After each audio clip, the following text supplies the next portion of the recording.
गजराज नाम का एक प्यारा सा हाथी था जो अकबर का बहुत ही चहीता था। अकबर जहाँ भी जाते हमेशा गजराज को अपने साथ ले जाते थे। एक दिन की बात है, गजराज रात को अपने अस्तबल में खड़ा था कि तभी उसने देखा कि एक चोर राजमहल से कुछ चुरा कर भाग रहा था। वो उसे देखकर जोर जोर से चिल्लाने लगा। उसकी आवाज़ सुनकर महल के सिपाही बाहर आकर देखने लगे। तब तक वो चोर वहाँ से भाग चुका था। गजराज को क्या हुआ है? ऐसे अचानक से क्यों चिल्लाने लगा? देखो तो जरा इधर उधर, कोई चोर तो नहीं है ना?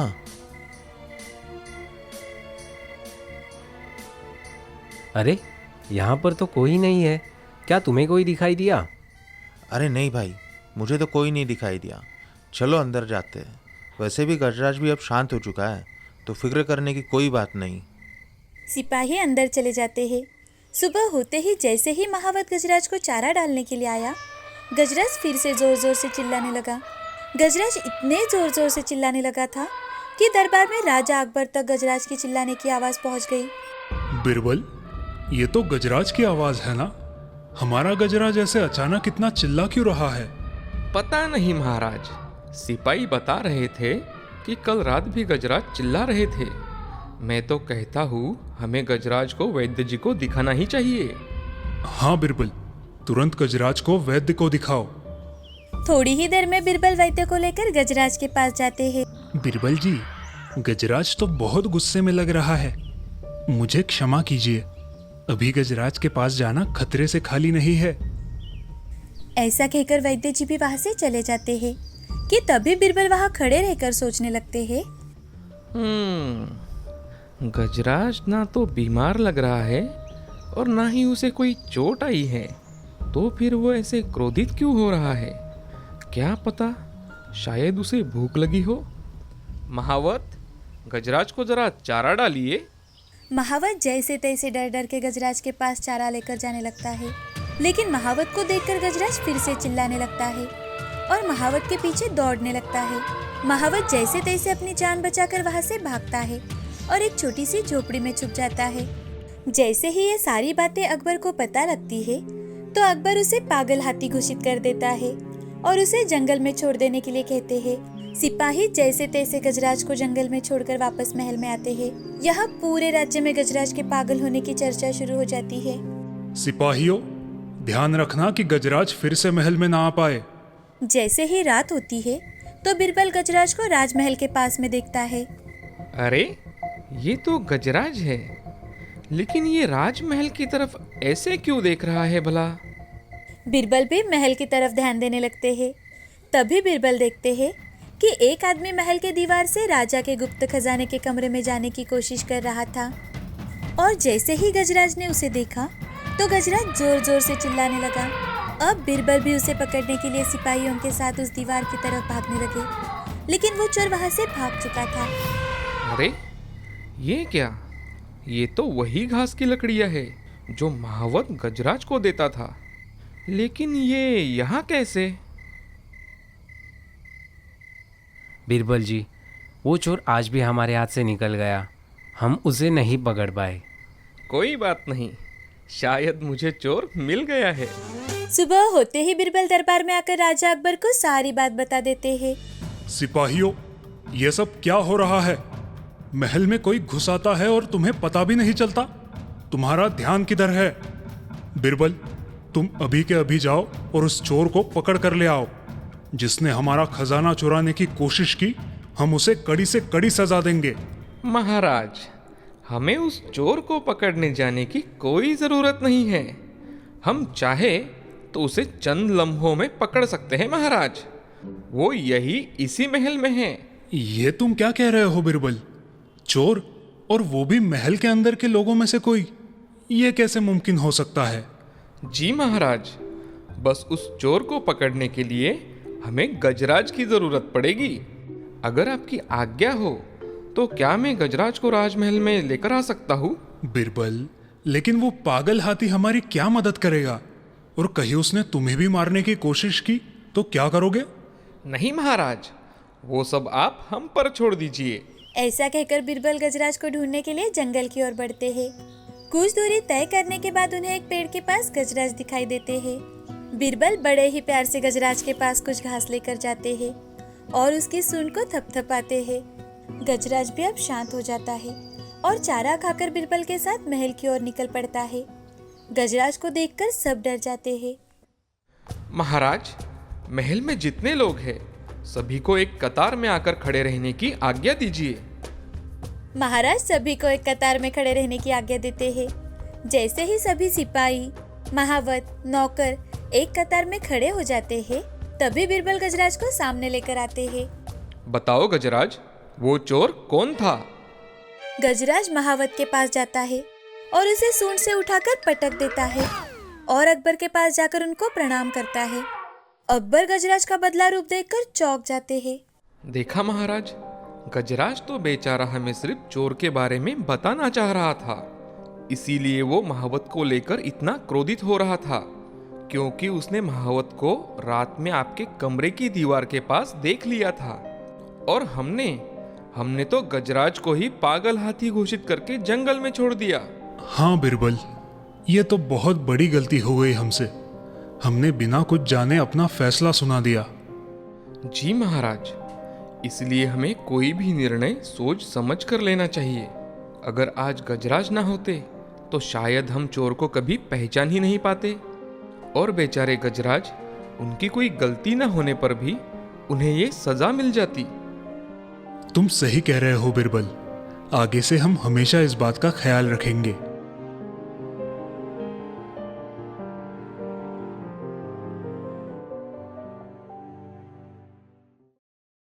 कई साल पहले की बात है। महाराज अमर सिंह का राज्य था। वो बहुत ही उदार दिल, दूसरों का भला करने वाले दयालु राजा थे। उनके राज्य की सीमाएं दूर दूर तक फैली हुई थी। उनके राज्य से नाता जोड़ना बहुत ही गर्व की बात मानी जाती थी। महाराज अमर सिंह को एक पुत्री थी जिसका नाम सुमित्रा था, जो दिखने में बेहद ही खूबसूरत थी। सुमित्रा शादी के लायक हो चुकी थी, तो राजकुमारी सुमित्रा के लिए दूर दूर से रिश्ते आना शुरू हो चुका था। एक दिन महाराज अमर सिंह सुमित्रा से, सुमित्रा, आपके लिए विश्व राज्य के राजकुमार का रिश्ता आया है। अगर आप चाहो तो हम उनसे रिश्ते की बात आगे बढ़ा सकते हैं। अपने पिताजी की बात सुनकर राजकुमारी सुमित्रा, पिताजी, हम चाहते हैं कि हमारा पति जो इस राज्य का महाराज बनेगा, उसे किसी चीज का कोई गर्व ना हो, जिसके मन में दया भाव कूट कूट कर भरा हो, साथ ही जो हमारे साथ मिलकर एक अच्छा अनुशासक बने, हमारे मन के साथ साथ हमारे राज्य के हर एक इंसान का ख्याल रखे। पुत्री, ऐसा पति तुम्हें स्वयं ही ढूंढना होगा, क्योंकि हम उसमें आपकी कोई मदद नहीं कर सकते। लेकिन हाँ, आपका स्वयंवर जरूर कर सकते हैं। जी पिताजी, हमारी कुछ शर्तें होंगी जो हमसे शादी करने वाले राजकुमारों को माननी पड़ेगी। जैसी तुम्हारी इच्छा बेटी। आखिर तुम हमारी एक शूरवीर, पराक्रमी और बुद्धिमान के साथ साथ इकलौती बेटी हो। राजकुमारी सुमित्रा एक बहुत ही पराक्रमी, शूरवीर, दानशूर और बुद्धिमान राजकुमारी थी, तो महाराज भी उसके लायक ही उसके लिए वर ढूंढना चाहते थे। अब महाराज राजकुमारी सुमित्रा का स्वयंवर आयोजित करते हैं। उस स्वयंवर में कई देशों के राजकुमार आमंत्रित थे। स्वयंवर का दिन पास आ रहा था। सारे राजकुमार राजकुमारी सुमित्रा से शादी करना चाहते थे। राजकुमारी ने उनके लिए रहने के लिए एक अलग ही व्यवस्था करवाई थी। अब राजकुमारी एक राजकुमार का रूप धारण कर लेती है और अपने गुप्तचर को अपने साथ लेकर उन राजकुमारों के बीच में जाती है और उनसे, प्रणाम राजकुमारों, हम अरबी राज्य के राजकुमार सुमित है। हम भी आपके जैसे ही राजकुमारी से शादी करने हेतु यहाँ उपस्थित हुए हैं। हम आपसे भी दोस्ती करना चाहते हैं। क्या आप सब हमसे दोस्ती करेंगे? राजकुमारी के ऐसे कहते ही उनमें से सिर्फ 5 राजकुमार ही उनसे दोस्ती करते हैं और बाकी के राजकुमारों में से एक, हम भी यहाँ राजकुमारी से स्वयंवर करने आए हैं, ना कि किसी से दोस्ती करने आए हैं। हम चलते हैं। अगर इतनी दूर राजकुमारी से मिलने आए हैं तो उन्हें ही जानेंगे वो कैसी है। और वहाँ से चले जाते हैं। अब राजकुमारी 5 राजकुमारों से दोस्ती करती है, उन्हें जानने की कोशिश करने लगती है। शाम के समय महाराज ने जानबूझकर राजकुमारी के कहने पर सभी राजकुमारों की खातिरदारी करने के लिए मद्य की व्यवस्था करवाई और महाराज राजकुमारों से, आप सभी हमारे मेहमान हैं और आपकी खातिरदारी करना हमारा कर्तव्य है। तो आज आपके लिए पेश है हमारे राज्य की सुंदर नर्तिका प्रणाली। आशा करते हैं आप सभी इसका आनंद जरूर लेंगे। महाराज के बात सुनकर 5 राजकुमार जिन्होंने राजकुमारी से दोस्ती की थी, उनमें से 3 राजकुमार सामने आते हैं और वो महाराज से, प्रणाम महाराज, हम आपके आभारी हैं और ये हमारा भाग्य भी है कि आप हमारा इतना ख्याल रख रहे हैं, किंतु हमें इस बात में कोई रुचि नहीं है। हम इस राज्य के अखाड़े में शस्त्रकों को देखना चाहेंगे, अगर आपकी इच्छा हो तो। तीनों राजकुमारों को देखकर महाराज खुश हो जाते हैं। वो एक सैनिक को उन तीनों के साथ अखाड़े में जाने की अनुमति देते हैं। अब वो तीनों वहां जाकर शस्त्रों की जानकारी हासिल करते हैं। महाराज और राजकुमारी दोनों उन तीनों के पीछे अखाड़े की ओर प्रस्थान करते हैं और उन्हें अखाड़े में अभ्यास करते देख राजकुमारी बहुत ज्यादा खुश हो जाती है। राजकुमारी को खुश देखकर महाराज, सुमित्रा, क्या अब हमारी दामाद ढूंढने की प्रतीक्षा खत्म हो चुकी है? नहीं पिताजी, अभी एक पड़ाव बाकी है जिसे पार करते ही हमें हमारे राज्य के भावी महाराज मिल जाएंगे। आखिरी पड़ाव? और वो क्या है पुत्री? आप सिर्फ इन तीनों राजकुमारों को हमारे राज्य की सुंदर पहाड़ियाँ देखने के लिए भेज दीजिएगा। आगे का हम खुद संभाल लेंगे पिताजी। जरूर पुत्री, हमें तुम पर गर्व है।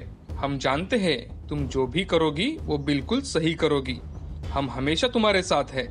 अब महाराज राजकुमार सुशील, वैभव और प्रिंस, जो तीनों राजकुमार राजकुमारी की परीक्षा में उत्तीर्ण हो चुके थे, उन्हें महाराज राज्य के सबसे सुंदर पहाड़ों की सुंदरता दिखाने के लिए जाने के लिए कहते हैं। उसे सुन उनमें से राजकुमार सुशील महाराज से, महाराज, हम क्षमा चाहते हैं, किंतु हमें पहाड़ियों की सुंदरता देखने में कोई रुचि नहीं है, तो हम वहां नहीं जाना चाहेंगे।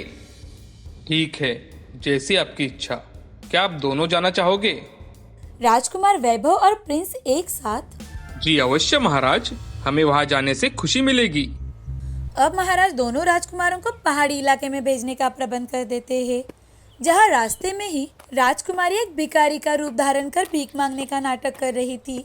तभी राजकुमार प्रिंस के मन में एक सवाल आता है और वो मन ही मन, अरे ये क्या, हम यहाँ पिछले 7 दिनों से हैं, हमने इस राज्य में एक भी गरीब इंसान को नहीं देखा, तो ये औरत यहाँ भीख कैसे मांग रही है? मन में सोच विचार कर उनके साथ आए हुए एक सैनिक से राजकुमार प्रिंस, सैनिक, जरा जाकर उस भिखारन को यहाँ तो लेकर आना। राजकुमार प्रिंस की बात सुनकर राजकुमार वैभव उनसे, अरे ये क्या, आप एक भिखारी से बात कर अपना दिन क्यों खराब करना चाहते हो भला? हम पहाड़ियों की सुंदरता देखने जा रहे हैं। वो कितनी कुरूप है देखो, और तो और वो कई रोगों से भरी भी लग रही है। चलो हम आगे चले जाते हैं। नहीं नहीं, अगर आप जाना चाहते हो तो आप चले जाइए, हम उससे बात करना चाहते हैं। तभी राजकुमार वैभव वहां से चले जाते हैं और राजकुमार प्रिंस वहीं पर उस भिखारन से बात कर रहे थे, उसकी पूछताछ करते हैं और उसकी मदद कर वहां से चले जाते हैं। ये देख राजकुमारी राजकुमार प्रिंस को अपने पति के रूप में चुनती है। वो महाराज के पास जाकर उनसे, पिताजी, आज आपकी प्रतीक्षा खत्म हो चुकी है, हमने हमारे वर को चुन लिया है। आखिर कौन है वो खुशनसीब, बुद्धिमान, शक्तिशाली इंसान जिसे हमारी राजकुमारी ने चुना है? पिताजी, वो तो हम कल स्वयंवर के स्थान पर ही बताएंगे। अब महाराज सारे राज्य में राजकुमारी के विवाह की बात को सैनिकों के सहारे फैला देते हैं, पूरे राज्य के लोगों को आमंत्रित करते हैं। अब वो मंगल घड़ी पास आ रही थी। सभी राजकुमार उत्साहित थे कि आखिर वो कौन होगा जिसे राजकुमारी अपने वर के रूप में चुनेंगी। राज दरबार में आज सब कुछ मंगल चल रहा था। राज दरबार पूरी तरह से भरा था। आखिर उनके राज्य की लाडली राजकुमारी की शादी जो थी, सभी राज्य के राजकुमार सज धज कर राज दरबार में पहुंच चुके थे। अब राजकुमारी भी एक दुल्हन की तरह तैयार होकर राज दरबार में आती है। तभी महाराज, ये हमारा भाग्य है कि आप सभी यहाँ राजकुमारी के स्वयंवर में आए। आज हमारी पुत्री सुमित्रा अपने लिए योग्य वर का चुनाव करेगी। पुत्री सुमित्रा, तुमने जो भी वर अपने लिए चुना है, उनके गले में ये वरमाला डाल दो। महाराज के ऐसे कहते ही राजकुमारी सुमित्रा राजकुमार प्रिंस के पास जाती है और उन्हें वरमाला पहना देती है। महाराज सुमित्रा की शादी बड़े धूमधाम से करवाते हैं और उनके राज्य के भावी महाराज राजकुमार प्रिंस होंगे, इसकी घोषणा भी करवा देते हैं।